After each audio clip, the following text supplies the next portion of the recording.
Ew, gotta get rid of this old Backstreet Boys t-shirt. Tell me why. Because it stinks, boys. Tell me why. I've washed it so many times, but the odor won't come out. Tell me why. No, you tell me why I can't get rid of this odor. Have you tried Downy Rinse and Refresh? It doesn't just cover up odors, it helps remove them. Wow, it worked, guys. Yeah. Downy Rinse and Refresh removes more odor in one wash than the leading value detergent in 3 washes. Find it wherever you buy laundry products. Então vá. 1, 2, 3. Este é o Poder Público, a semana em debate pela secção de política do Público. Sónia Sapage. São José Almeida. Marta Moitinho Oliveira. Eu sou Helena Pereira. Boa tarde, bem-vindos. Estamos a gravar durante a tarde de quinta-feira, 29 de setembro, numa altura em que o Governo está à beira de completar os 6 meses, ou diria 6 meses que parecem 6 anos. Isto porque, para além do momento turbulento que se vive na Europa, com a guerra na Ucrânia e a consequente crise energética e de inflação, o executivo de António Costa tem ele próprio andado em turbulência com vários ministros, a falar de forma dissonante e com várias polémicas a queimar o governo. Já tivemos a demissão de uma ministra, a da Saúde. Na semana passada aqui falámos do caso António Costa Silva. Esta semana as atenções estão centradas em Ana Abrunhosa e na atribuição de fundos comunitários a empresas do marido. Bom, mas tentando pôr ordem na conversa, vamos tentar fazer então a avaliação destes 6 meses. Começo por ti, Sónia. Olhando para este período, o que é que achas que mais marcou o arranque do primeiro governo de maioria absoluta de António Costa? E se quiseres, podes dizer o melhor e o pior. Eu acho interessante fazer esse exercício do melhor e do pior, o que não significa que seja uma coisa fácil, porque quando começas a pensar de facto e a ler e a recordar-te do que foram estes últimos 6 meses, há muitos casos e casinhos, alguns mais graves, outros menos graves. Há a demissão de uma ministra que é o culminar de meses e meses de uma guerra e de problemas no Serviço Nacional de Saúde. Há hoje a história das buscas que é uma espécie de cereja em cima, no topo do bolo, a história das buscas na Secretaria-Geral da PCM. A PCM é um ministério, a Secretaria-Geral é um organismo mais administrativo, mas mesmo assim muito político. E tens outros casos de ministros que se desentenderam com o primeiro-ministro, do primeiro-ministro a chamar a si responsabilidades que eram dos outros. No fundo, isto tudo marca muito os primeiros 6 meses e parece mesmo que é mais de 6 meses. A mim também parece, quando tu dizes isso dos 6 meses ou 6 anos, é exatamente assim, mas na verdade são 6 meses que já significam 7 anos, porque é esse o tempo que tem este governo. Mas, portanto, esse exercício de pensar no melhor e no pior levou-me a uma situação que tem a ver com os apoios pensados para as famílias e para as empresas para prevenir a crise inflacionária. Para mim, isso tem o melhor e o pior em si próprio.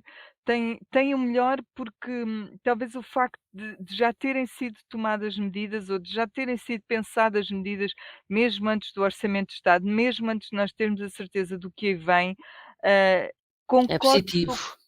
exato, Pois. concorde-se ou não com as decisões que foram tomadas, faz sentido antecipar esta discussão, faz sentido apresentar medidas antes de começarmos a ter surpresas nas contas da luz, porque algumas já não são surpresa. No supermercado já não é surpresa nenhuma, nós irmos comprar fruta e estar ao preço altíssimo que está, já não é propriamente surpresa. Mas concordo-se ou não, o que eu queria dizer é que o facto de não estar a ignorar que existe um problema, que vem aí alguma coisa que vai atrapalhar e que estão a ser pensadas soluções e que já foram propostas algumas soluções, para mim isso foi uma coisa boa. É um aspecto bom e é E para o mim mau, então? talvez o melhor. Ao mesmo tempo, foi aí que surgiu a pior notícia, não é? Foi aí que surgiu aquela notícia de que as pensões os aumentos das pensões, aquele extra de pensões que se ia receber em outubro, afinal tinha consequências um pouco nefastas no que serão as contas dos próximos anos. E essa giga-joga que o primeiro-ministro diz que não foi um truque, mas que de facto não deixou as coisas muito claras, para os portugueses, criou um clima de desconfiança em relação ao que realmente o governo está a dar. É bom ou é mau? Mas ele está a dar e ao mesmo tempo nós vamos ser prejudicados no futuro, portanto isso criou para mim, mais do que a questão, o ministro da Saúde ser casado com a bastonária da Ordem dos Nutricionistas ou do marido da ministra da Coesão receber fundos estruturais, eu acho que esta questão mina mais, apesar de achar que as outras também são de gestão complicada e são importantes, mas acho que esta das pensões mina mais a confiança que os portugueses podem ter no futuro e no próprio governo. Uhum. São José, a oposição durante estes meses tem falado ou tem criticado muito o governo, falando em indecisão, letargia, considerando que se esperava de um governo de maioria absoluta um ímpeto mais reformador. Achas injusta ou justa esta crítica? Não acho nem justa nem injusta. Vamos por partes. Compete à oposição ser oposição, sobretudo havendo um governo de maioria absoluta em que, de facto, a influência da oposição é escassa. A oposição está a fazer o papel que lhe compete, por um lado. Por outro lado, como a Sónia agora fez um apanhado, quer dizer, as confusões e as turbulências e as trapalhadas neste governo, nestes 6 meses, os casos e os casinhos têm sido bastantes, alguns deles, reputo eu, graves. Os dois, a questão do possível, hipotético conflito de interesses, quer no caso do Ministro da Saúde, quer no caso da Ministra da Coesão Territorial, são para mim coisas que são para levar a sério. Mas é engraçado que nas últimas semanas, eu acho que nas últimas semanas, o governo tem tido uma preocupação,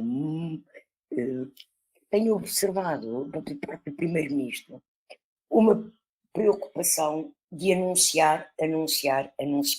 Ele é o plano ferroviário que inclui o TGV, ele é o acordo da TAP, ele é a lei de bases da saúde. De repente parece que depois de uns meses congelado, nos últimos 15 dias, 3 semanas, o governo apresenta. Pronto.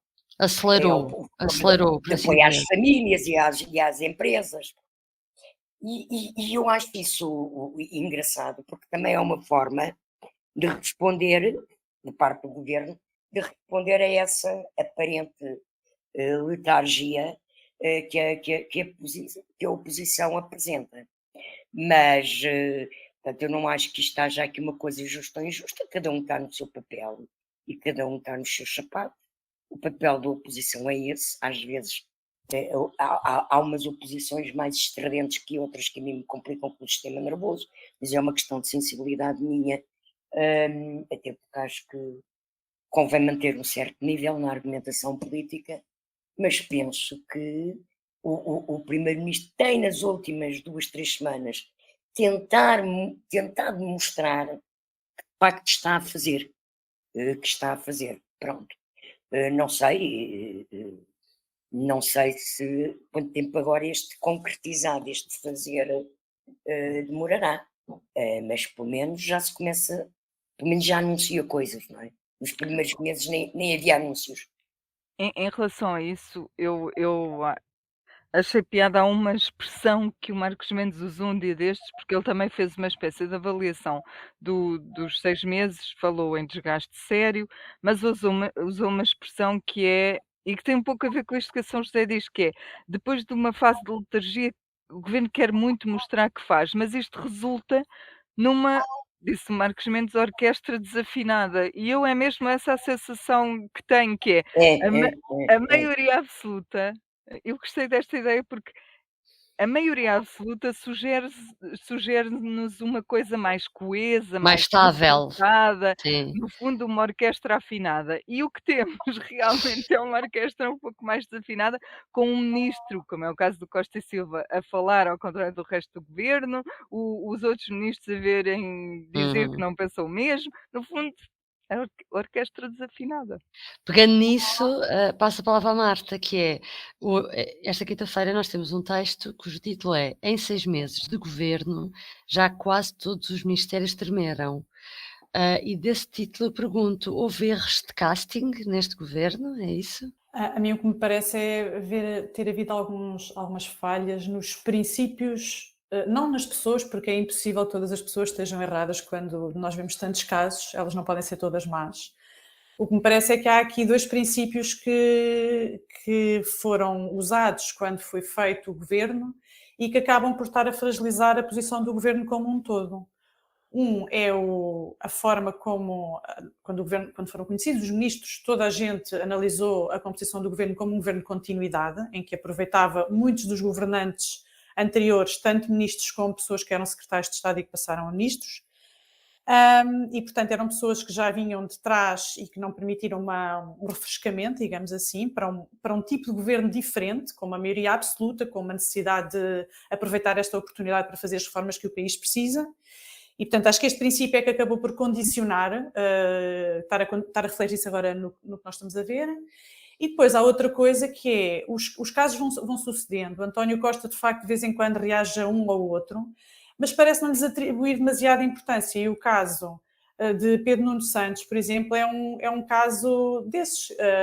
No fim do que aconteceu, pensar que aquele ministro se mantém, a única explicação que se consegue encontrar existe com certeza uma explicação para António Costa ter decidido manter Pedro Nuno Santos como ministro depois de ele ter andado para trás e para a frente com uma decisão sobre o aeroporto e ter furado uma decisão sobre o aeroporto.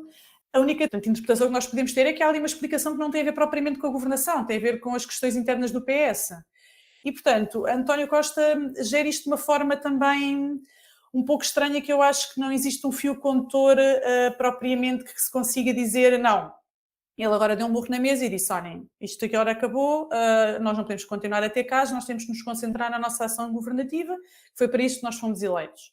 E dá-me a sensação que ele ainda não chegou a essa fase de ficar saturado com a questão dos casos e da forma como os casos vão afetando o governo. Sónia, mas houve uma mudança há pouco tempo, que foi António Costa, quando a Ministra da Saúde, Marta Temido, se demitiu, o Primeiro-Ministro aproveitou para recuperar um cargo que tinha sido extinto, que era o de Secretário de Estado Adjunto. Isso foi visto como um esforço por parte do Primeiro-Ministro para melhorar a coordenação política do Governo. Também viste isso assim? Quando o Primeiro-Ministro desenhou a orgânica deste governo, acabou com esse cargo. Achou que podia ser ele, eventualmente, a fazer a coordenação do governo. Achou que, sendo uma maioria absoluta, se calhar não era preciso, porque, de facto, o cargo de secretário adjunto do Primeiro-Ministro implica que seja uma pessoa que faça a coordenação do governo, que reúna com os secretários de Estado, que antecipa as reuniões do Conselho de Ministro, que sabe que leis é que estão a ser trabalhadas por uns e por outros num determinado momento, que sabe o timing em que é para as coisas irem ao Parlamento. No fundo, é alguém que zela por aquela coesão do governo. Uma espécie, olha, comparando um bocadinho com a nossa realidade, é uma espécie de chefe de redação do governo. Mas na realidade quem manda naquilo tudo é o primeiro-ministro. E eu acho que António Costa estava convencido de que podia chamar a si essa função e fazê-lo sendo um governo de maioria absoluta. Só que ele também ficou com outras responsabilidades e depois, logo na orgânica, e depois a seguir quis chamar a si o dossiê do aeroporto e depois, enfim, começou a acumular também muito que fazer. E eu acho que isto, de facto, é a assunção de que é preciso uma pessoa para fazer esse trabalho. Havendo ou não um coordenador da comunicação, que já há, isso não é suficiente, é preciso alguém que politicamente possa fazer esse trabalho. Tivemos no passado, nem sequer eram secretários de Estado apagados, não é? Nós tivemos a Mariana Vieira da Silva, que entretanto foi ministra da Presidência, e tivemos o Tiago Antunes, portanto não era um cargo que se pudesse apagar assim tão facilmente. Há governos que têm ministro adjunto, por exemplo, ou que tiveram. Portanto, sim, eu tendo a concordar um bocadinho com isto. Isto é a assunção de que é preciso, de que ele percebeu que é preciso dar mais atenção às questões internas do governo. E por tudo aquilo que nós falámos antes, é real, é verdade. É Uhum. preciso dar mais atenção a isso.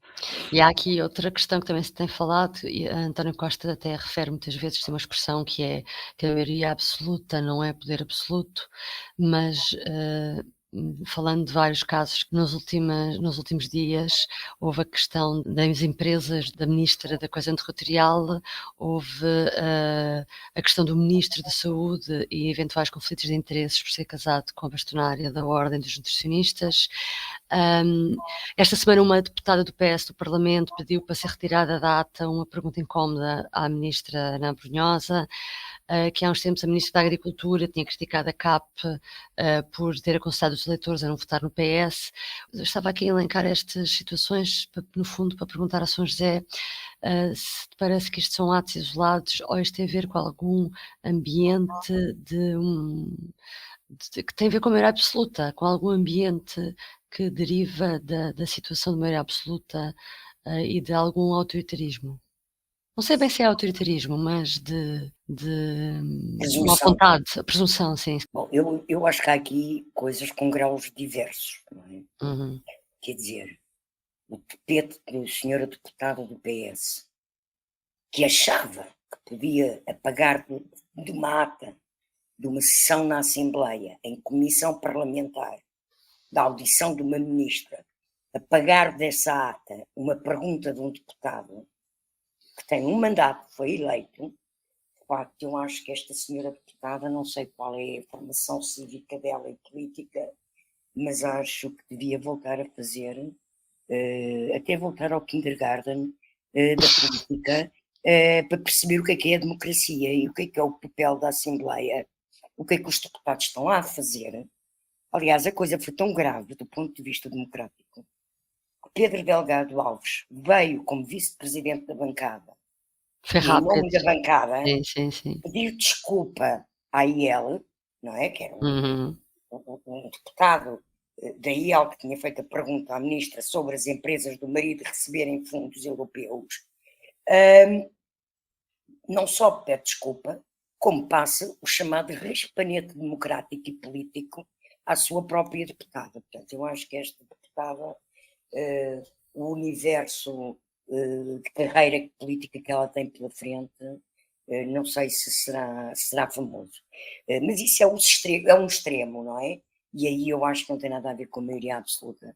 Tem a ver só com uma pessoa que não tem politicamente os alqueires bem medidos, quer dizer, não sabe o que é o papel do Parlamento, o seu papel como Adoro essa deputado. expressão, politicamente os alqueires bem medidos. Adoro essa expressão, São José. Não tem, quer dizer, a forma como ela disse aqui, eu também não venho para aqui falar dos concertos que viver este verão. Meus amigos, quer dizer, o deputado tem toda a legitimidade de fazer aquela pergunta. O caso tem que ser aferido.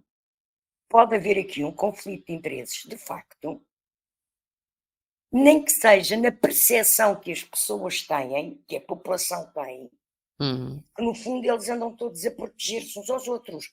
E nos tempos de populismo hoje em dia, estas coisas têm que se ter muito cuidado com isto. Portanto, tirando esse exagero, mas cá está. O outro caso que apresentas, da Ministra da Agricultura, É estranho, é diferente é realmente. estranho porque essa tem experiência política. Essa é uma pessoa do aparelho do PS, tem experiência política. Já foi dirigente, é dirigente nacional e até já esteve no secretariado. Portanto, não é propriamente, não estamos na mesma correlação. Pronto, olha, passou-se provavelmente quando fez essa declaração sobre a CAP. Agora, é evidente que em tempo de maioria absoluta há de facto uma presunção de poder que pode levar os membros do PS, os deputados do PS, dirigentes do PS, a tentarem calçar uns sapatos maiores que o número que calçam, não é? E, portanto, depois tropeçam e atrapalham-se. Porque, de facto, a maioria absoluta que eles que o PS têm é muito confortável, 120 deputados, e, portanto, eles podem sentir-se com o reino na barriga. Aliás, eu acho que até algumas descoordenações que estão a existir no governo são pela falta de coordenação política que a Sónia falou há pouco. Uhum. E que eu acho que Miguel Alves é uma pessoa que tem condições para fazer essa coordenação política. Aliás, ao muito me engano, o Miguel Alves vai ser uma surpresa neste país ainda um dia.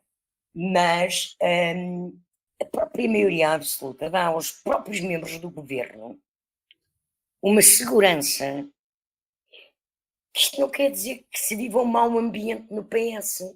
Só que eles sentem-se todos muito à vontade. Todos muito à vontade. É evidente, eu também não acho que eles têm que ser um governo de funcionários que só dizem todos a mesma coisa, nem têm que ser um coro afinado. Não concordo nada com a forma como, aliás, falámos disso a semana passada, como o governo reagiu, membros do governo reagiu à expressão de uma opinião pelo Ministro da Economia.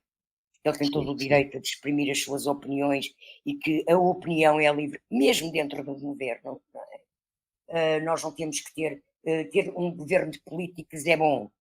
Não tem que ser um governo de tecnocratas que só falam de fórmulas matemáticas e dizem frases politicamente corretas, decalcadas do programa do governo. Portanto, membros do governo que mostrem opinião, mostrem pensamento, mostrem até emotividade. Acho bem, agora que tem havido aqui assim alguns exageros e algumas coisas que de facto mais valia a pena terem estado calados, tem havido. Sendo que para mim o paradigma do absurdo, Qual é que foi? o paradigma do absurdo é mesmo esta deputada socialista a querer erradicar das atas da Assembleia a pergunta de um deputado. Quer dizer, acho que é de facto, chegamos, não sei se ela É algo viveu na nunca antes visto, Venezuela há sim. muitos anos ou se viveu em algum país sob ditadura, mas é de facto o cúmulo do ridículo. Uhum. Isso é do Mas é domínio do trágico, do ponto de vista cívico é trágico, é não é? trágico. É trágico, se os nossos deputados são assim, o que é que será a maioria? Eu espero que a maioria do povo português tenha mais qualidade cívica e política e que seja ali, olha ali, aquele é que é um verdadeiro erro de casting na representação do mandato popular do soberano. Eu só sei que ela realmente foi eleita pelo Círculo de Faro, mas não sei Pois, não o que é sei. que ela fazia antes. Não sei. Olha, eu acho que isso é do domínio do público e notório. Quando eu ouvi li, porque eu não ouvi, li, achei que era do domínio do público e notório Parecia mesmo, mentira, realmente. sim. Óbvio, Ah, eu não ouvi logo, não é? Porque eu fui numa comissão, mas depois vi na televisão. Sim, mas na altura eu li Conversa, primeiro. Sim, e não querias acreditar. apagar uma ata, repara, apagar uma ata. Estamos a. Porque eu não, Enfim, como é que ela dizia? Porque eu não venho aqui também dizer o concerto que fui ver este verão, ou em agosto. Não vi ou- falar exatamente porque ela achava que não se devia falar sobre as coisas que não estavam na ordem do o dia. argumento dela era esse: se Era a não está ordem na do ordem dia. do dia, não se fala. Olha, então, mas antes de falarmos do nosso público notório, Marta, faço-te uma pergunta que pode parecer estranha, uma vez que estamos a falar dos 6 meses do governo, mas faço na mesma. Achas que esta legislatura tem condições para chegar ao fim? Isto porque já se falou nisso, não é? Na semana passada, Jerónimo de Sousa falou nisso, na entrevista que deu ao público à Renascença. É um bocado estranho falar nisso, de facto. É um pouco estranho. É um pouco estranho. Uma maioria absoluta era uma coisa que não. Pronto, que ia até ao fim, não é? Pois não sei, isso é muito difícil de facto de antecipar, mas é muito engraçado ver Jerónimo de Sousa a dizer isso, porque a sensação que dá, e visto aos olhos de hoje, sendo que, dando o desconto, nós somos sempre muito mais influenciados nas nossas análises pelas coisas que acabaram de acontecer face às coisas que aconteceram anteriormente, não é? Mas quase que parece que é mais fácil, quase que parece que era um bocadinho mais simples, ou pelo menos não era fácil, era exigente, mas era mais, transpareciam menos este tipo de coisas cá para fora, quando o Costa tinha que governar com o apoio da Geringonça, e portanto Jerónimo de Sousa, do que agora que parecem cogumelos a aparecer de casos e dificuldades e dramas num governo que devia ser estável. E de facto é interessante ver Jerónimo de Sousa a aproveitar isso, a dizer que o problema está dentro do PS e não fora do PS, e que é por lá que a coisa vai romper. Não esquecer que recentemente, quando este tipo de casos começaram a acontecer mais, o Expresso publicou um texto que falava sobre, eu já não me recordo exatamente os termos exatos, mas falava sobre a ideia de, em Belém, se falar de uma avaliação intercalar a meio da Sim. legislatura sobre Pois foi. a legislatura. E é uma coisa um bocado. Pronto, o texto notava-se que ainda não tinha assim, ninguém se chegou à frente, digamos assim, não era propriamente um offzão daqueles muito fortes que nós sabemos que aquilo é quase um on, ainda não era isso, mas só falar disto nesta altura é muito significativo sobre como as pessoas e as entidades estão a olhar para o que está a acontecer, não é? E pronto, é interessante. Há a sensação que há aqui. Eu noto, porém, porque aproveitei para ir ver as sondagens, já que íamos falar dos 6 meses do governo, que nestes 6 meses a oposição que realmente reforçou a posição, a oposição que reforçou a posição, não foi o PST. Que o PST sai das eleições com 27,8% e nas últimas sondagens o que tem é 28%. O PS perde, porque baixa de 41,5 para 37 e já esteve um bocadinho melhor, ou melhor, tem sempre vindo a perder. Mas quem reforça verdadeiramente não é o PST, é o Chega e a Iniciativa Liberal, que um passa de 7 e tal para 10 e outro passa de 5 praticamente para 7. Portanto, isto deve-nos pôr todos também a pensar, mas sobretudo ao PSD. Não conseguiu capitalizar nada, embora tenha mudado de líder. Exatamente. Isso também dará todo um programa. Um bom para os 6 meses do Não, PSD, não era é? o que eu ia dizer, também Os vamos 6 meses fazer de um Luís balanço Montenegro, sobre os exato. 6 meses de Luís Montenegro, exatamente, quando chegarmos lá.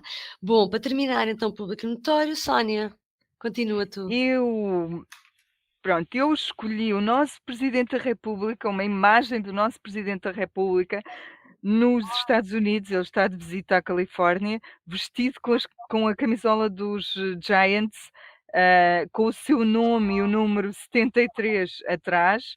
73 é a idade, portanto ele escolheu o número por causa da idade, a fazer o lançamento inaugural no estádio Oracle Park. É de facto assim uma imagem que não se vê muitas vezes. É como imagina um presidente estrangeiro vir a Portugal e dar o pontapé de saída num jogo de futebol, não é muito normal. E o embaixador diz que ele ficou bem na fotografia. Portanto, Na ela fotografia está aí ficou, para no nós vermos. lançamento nem por isso, que eu vi o lançamento. São José, e Ele tu? estava muito nervoso. São José, qual é o teu público notório? Olha, o meu é um número, uma percentagem que o público noticiou, creio que ontem, que é o que o governo prevê, qual é o aumento médio anual dos salários que o governo prevê levar às negociações da concertação social e com os sindicatos da função pública, etc., para aumentos salariais até 2026. E, portanto, essa percentagem anual prevista é de 4,8%. Ora, nós em 22 vamos fechar o ano, o governo prevê, com uma inflação de 7,4%. É uma diferença muito grande. Eu admito até que a inflação possa fechar mais baixa, um bocadinho, como admito que durante as negociações o governo possa subir um bocadinho esta percentagem de aumentos. Mas de qualquer forma eu acho que há aqui uma grande disparidade que mostra a perda de poder de compra global da sociedade portuguesa, que a sociedade portuguesa está a ter e vai ter em 2023. Porque eu temo com isto, para o ano, a situação com que as pessoas se vão deparar no seu dia-a-dia e na gestão dos seus salários e da sua vida vai ser mais complicada ainda do que já está a ser. Portanto, o meu não é divertido, é um público e notório preocupante. Exato. E o teu, Marta? Qual é o tipo de categoria do teu público notório? Eu acho que é divertido, mas pronto, é o que eu acho. Hoje Conta. saiu, o INE publicou o indicador de confiança dos consumidores, que é uma coisa que parece um bocado chata, mas que basicamente o que aquilo faz é antecipar, é uma percepção do que é que nós consumidores temos sobre como é que a economia vai funcionar no próximo ano. E aquilo é referente a setembro e diz que a percepção é de que está no pior nível desde o início da pandemia. Portanto, estamos pessimistas, é o que isto significa. E a ficar cada vez mais pessimistas. E a ficar mais pessimistas. E eu fui ver, aquilo era referente a setembro, e eu fui ver exatamente quando é que foi feito o inquérito INE. Ele foi feito entre o dia 1 e 16 de setembro. E Marcelo Rebelo de Sousa disse a 18 de setembro que queria que o governo mostrasse as previsões porque o que aí vinha era mau. Ou ele foi um dos que respondeu ao inquérito, ou ele trabalha no INE, ou ele é de facto aquilo que os presidentes dizem que são, que é a voz do povo. Portanto, é Sim, isto. mas tem que meter um comentário, mas a seguir a isso, Marcelo Rebelo de Sousa vai criticar Christine Lagarde por achar que ela fez um discurso verdade. alarmista. Portanto, eu já não percebo Vamos esperar pelo exatamente o que é que o indicador de presidente confiança de quer. outubro. Exatamente. Bom, ficamos por aqui com algum pessimismo e voltamos para a semana. Obrigada por nos ter acompanhado. Adeus. Obrigada. O público fica no ouvido. O que se bebe em dia de festa pode-se beber no dia a dia? E que ligações gastronómicas se podem fazer com o que temos no copo? Aprenda e prove com a Escola do Gosto, a Academia de Literacia Alimentar do Público. Aulas únicas com especialistas. Entre como amador e saia um pouco mais conhecedor. Não perca a próxima aula, a 18 de novembro, no Porto. Os lugares são limitados. Inscreva-se já em público.pt.